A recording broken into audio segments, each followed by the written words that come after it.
So this is our first fire of 2024. Also maybe our only second or third fire in this fireplace ever. I think it's the second fire in this fireplace ever. Yeah. I don't know why, we just don't do them much. We should. Yeah, I don't know why we don't do more, but it feels really nice. It's been pretty cold here lately, and it's forecasted to get even colder a few days from now. Oh yeah.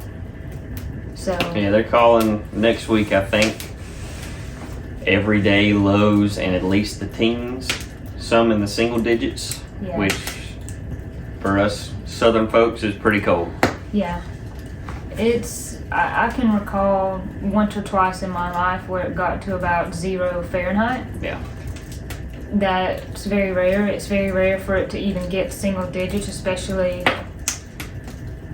I think we had one day last year, about this time last year, where I think it stayed 10 or 15 degrees for a couple days. Yeah, that's rare. But that was the coldest it had been in a long time, it seemed like. Yeah. So that's pretty rare too. Yeah. Usually the lowest we get here in Western North Carolina is in the 20s. 20s is pretty typical, it seems. Yeah. But and that's when it's pretty cold. Yeah, and that's when it's pretty cold. Most of the winter it will stay in the 30s, 40s for a low. So. Yeah, and even down around Atlanta, that's about, lows in the 30s during the dead of winter is pretty typical, I think. Yeah. So. We've talked in the past, in the last year or two, about getting a wood stove insert for the fireplace. That's part of why I've been hesitant about using it, is I just feel like without that kind of insert and that insulation, a lot of the fire just kind of escapes. And it does, like you lose a lot of the heat from the fire, like right here we feel the heat, but like it's not making it anywhere else in the house. No, so. and then for us it doesn't really feel worth it to keep the wood and maintain the fire. But for us, if you've been on the channel recently, we're currently trying to sell our house, so it doesn't really make sense for us to buy a wood stove insert if we may not be here next year. And that's why we didn't really do it this year, because just didn't know. No, we had said at the end of last winter, we're going to get one of those by the next winter. Yes. And here we are. And here we are.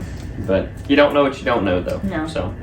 It kind of makes you think, though, about not in the too distant past, all people had for heat was fire. Yep. And for some people, that's still a reality. Yeah. We know lots of people who solely, like I can think of someone off the top of my head who solely heats their house in the winter with a wood stove. Now they have a small house and it's this gorgeous little wood stove with this glass door, and it will run you out of that house. It gets so hot. But it wasn't that long ago when that was the only heat that people had. Right. And if you couldn't build a fire, you were in bad trouble. Yep. I mean, everybody knew how to because they had to. Because they had to. I mean, women and children alike, and now we just flip a switch. For most of us, we just flip a switch on and off, whether that's gas heat or electric or mini splits. Yeah, whatever it may be. So whatever it may be. Most people don't have to work too hard for it. No. Which is a good thing. Yeah, I'm not saying it's a bad thing.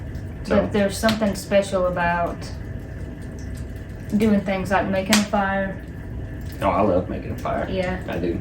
I do too, and then especially sitting in front of a fire. We have a wood stove at Mom and Dad's, of course, and we've had that pretty much my whole childhood in the basement. And just that wood stove in the basement alone can heat the whole entire house. And they have that thing gets hot. Yeah. That thing gets hot.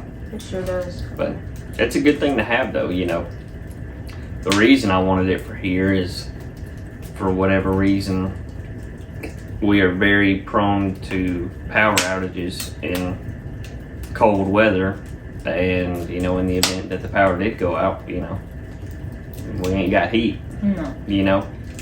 Unless we built a fire or if we had an insert. So exactly, and that's why I wanted one. Yeah, and that's something that bothers me. It doesn't bother me as much because we keep an eye on the weather, and if it was going to get to that point, we would just go to my parents' house. If we knew it would get really bad. Yeah, but we still need to be sustainable and self-sufficient on our own. Well, see, and that's the thing. My personality, I don't like having to depend on anybody. Yeah. And not that I'm not thankful that we can always hop over to your parents, but Right. I like being able to take care of ourselves. Oh, yeah. So And there's certain things that you want to be prepared for, especially here because there is power outages. The power used to go out way more. When I was a kid, me and Katie were growing up, in the summer the power would go out just in the middle of summer for just no reason. And that would happen just all summer long. Yeah. Just randomly go out. It's not as bad as it was then. It does seem to definitely be worse here than anywhere I've lived before, though. Yeah. I don't know why that is, but it does seem to be worse here. I think maybe in rural areas there's just not. I don't want to say that there's not the technology that maybe there is somewhere else. Maybe that's part of it, but there's also not the manpower that there is somewhere else. That's so true. Maybe it's not frequency, maybe it's not rate of incidents, but just there's not that much manpower that if it does go out, it takes that's a fair point. takes a bit. Because where our power comes from, we're not actually on like town power. So the headquarters of our power company is a good 30-40 minutes away. Yeah. 30 minutes maybe. Yeah, Young Harris, right? Mm-hmm. So yeah, so they're pretty good way away from us. But they're really good. I mean, they always get it back on. Yeah, they did. That's one thing I will say, they get it on in a pretty timely manner most of the time. Yeah. So It's just something so special about doing stuff by hand, and I love that. Whether it's building a fire, cooking. I made bread this week, like sandwich bread for the first time. Good. And that's just so satisfying to take ingredients from scratch and then make something out of it. Yeah. I love that. And not only is it way better for you, lots of things that you can do by hand for yourself end up better quality and just better for yourself in general. Right.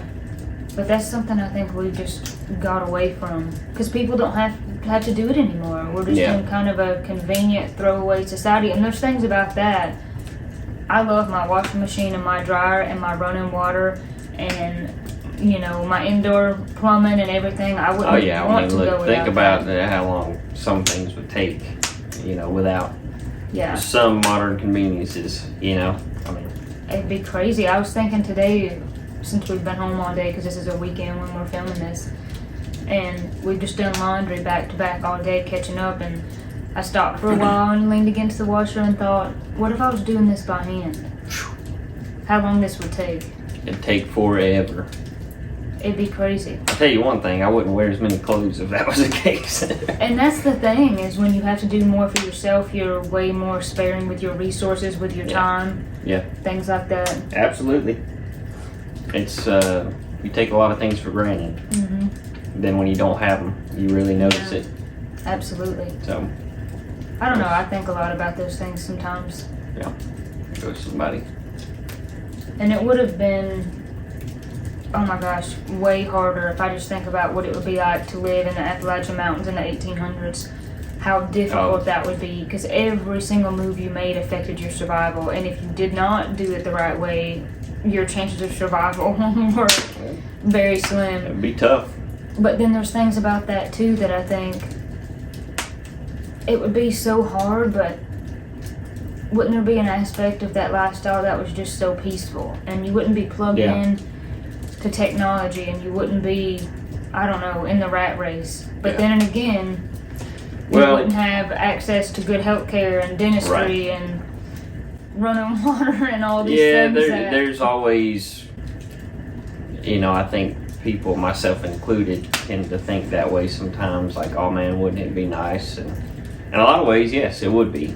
Like you said, things would be way slower, times would be way different than they are now. And that would be in both good and bad ways, though. So it all has its trade-offs. It does. So. Everything has its trade-off. Everything has good and bad. Yeah. There's no doubt about that. I mean, people are so much more comfortable now than even 100 years ago. Oh yeah, I mean, massive difference. Yeah. Even my grandpa, Katie and I's grandpa, said that he didn't have power or running water in his house until the 60s or 70s. Yeah. And he lived, in rural Appalachia, basically where the rest of us live. And even that, because I'm like the 70s. Yep.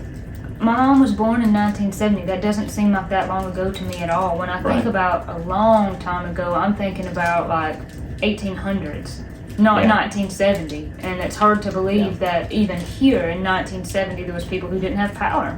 Yeah. If you think about it, though, 1800s was only 130 years ago. Though. I know, it wasn't. You know, if you think about how far technology's come in 130 years, I mean, it's incredible. In Yes. good and bad ways. Right, good and bad. You know, I mean, you think about how many lives have been saved because of cell phones, because you Yeah. could call someone like that, get help like that. modern medicine, there's some good things, some bad things about Right. it, you know. And it is all trade-offs, because It is. then with cell phones, then you think, yeah, but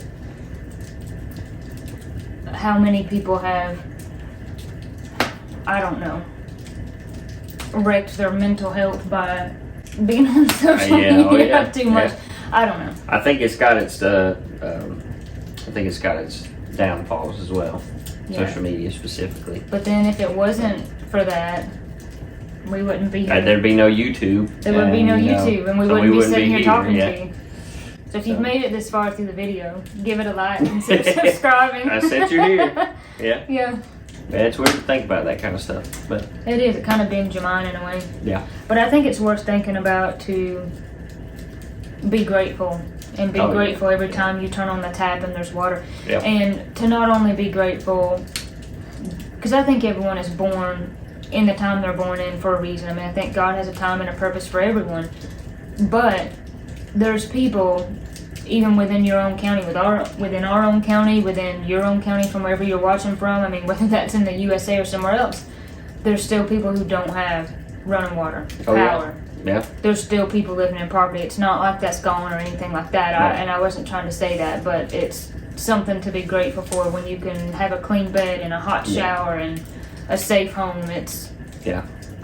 I mean, that's a huge It is. blessing. Yeah, it is for sure. It's interesting to think about because, you know, even our parents, well, how differently they grew up from us Yeah. in some ways. In some ways, yeah. It's just interesting to think about. Yeah. And then sometimes I think about us, or me and Katie specifically, because I wasn't there when you were growing up. I mean, I Yeah. know what you've told me, Yeah, but I think about me and Katie, how we grew up. right. You know, Mama cooked every meal. That was very normal. We played outside. We played in the creek. You know, Dad Yeah. hunted and fished, and we always had deer meat. That was very normal. I can remember him teaching us how to skin a deer when we were like 10 years old, and that was just very normal for us. Just various things like that were very normal. Still are normal to me, but Some people would, it's foreign to some people though. right, as I got older, I realized that maybe perhaps that wasn't the norm. And it is more the norm, I think, for where we live in Oh, Appalachian. for sure. For sure. You know, by and large. It's all relative to your area, I Yeah. suppose. We probably bored the people enough now. Probably so. We should stop our deep talk. Quit Get while off you're here. ahead, right? This fire's so nice, though. It is nice. Very warm. It feels It's so been a good. cold day. It has. It's been a very cold day. It's the low for us today is what been. I mean, it stayed in the 30s all day. It's been in the 30s most of the day and I think got in the 20s overnight. So Yeah. I think it's supposed to get fairly cold tonight again. So Which, honestly, I feel like the last, I don't know, 10 years, the winters here have been unseasonably warm. So in one way, it's kind of nice for it to be that cold because I feel like that's how it's supposed to be. well, it's interesting that you say that because the winters here are colder than I've ever been in before. Yeah. Like, it's not the places I've lived before. Being in the 20s consistently is not normal. Yeah. You know, like 20 feels cold. Oh, it is. I'm not To saying me, it's not to cold. me it does. Yeah. 20 feels cold. Oh, yeah. I Right. just remember in the last, I don't know, 8 or 10 years, there was a Christmas where it was 60 degrees, and that happened several years Like that, ago. yeah, that does happen occasionally. And then This past Christmas was fairly warm. yeah, it was. And Yeah. I swear when I was younger, we got snow almost every year. Hmm. Even if it was just a little bit. It's not Yeah. like we get a ton of snow where we're at. I will say both the years that I've lived here, though, we've gotten snow. Yeah. at least a little. Well, like one good one Right. each year. Right. The winter is always just a nice, cozy time. Especially after Christmas, after New Year's. You hit this just kind of odd time period from about January to April where everything's just kind of dead. Yeah, everything slows down a little Which is bit. 'Cause nice. everybody, yeah, it is nice because I don't know about, you know, anybody else, but at least for us, it always seems like the last quarter of the year is just absolutely manic almost. Just crazy. Yeah. Traveling like crazy, and part of it's self-imposed because I go hunting all the time, Yeah. and just the holidays, getting ready for the holidays, and just all this stuff. Seems like it's always 100 miles an hour the whole time. Absolutely. So this part of the year is a nice change, It is. nice kind of slower Nice to slower time. slow down. Yeah. So Speaking of slowing down, yeah, we'll I'm get getting off sleepy here. here by the phone. I know, me too. But We need to get off here and Yeah. I guess take showers and get ready for bed. yep, there you go. It's been a nice evening though. Thanks It for has. making the fire. Yeah, absolutely. I enjoy it. And I enjoy having a fire in general, and it's been nice. It's pretty warm actually. Yeah, it feels good. So yeah, I'm surprised that Olive's not over here. yeah. I figured she would be all about sitting in front of it and checking it Yeah. out. She has not paid it any mind at all. She's She's just zonked over there out laying on the couch. She gets lazy. At She night. does, She yeah. gets lazy. Her cutoff time is about About 7. 7, and then she's docile to the next day. Yep. Evening time comes. Done. She's relaxed, Yeah. So which is nice. Our little crazy pup. it's nice for us. Yeah. Yeah, she's very sweet Oh, dog, yeah. especially in the evenings when she's tired like this. She's very, very sweet. Yeah. She's a ball of energy though most of the time. Most of the time, but in a good way though. Oh yeah. Anyways, we better get off of here. Yeah, we'll sign off. Thank you for watching. Leave a comment below and let us know how cold it's been where you live. I know we've got viewers who comment sometimes and say it's in the negative degrees, or they've got like 8 foot of snow. Yeah. So there'll probably be a lot of people who are like, oh, you know, in the 30s Fahrenheit, that's not that cold. But drop a comment and let us know. And then let us know if you have a wood stove, if you have a fireplace that you build a fire in regularly. And as always, we appreciate you watching. God bless you, God keep you, and we'll see you on the next one.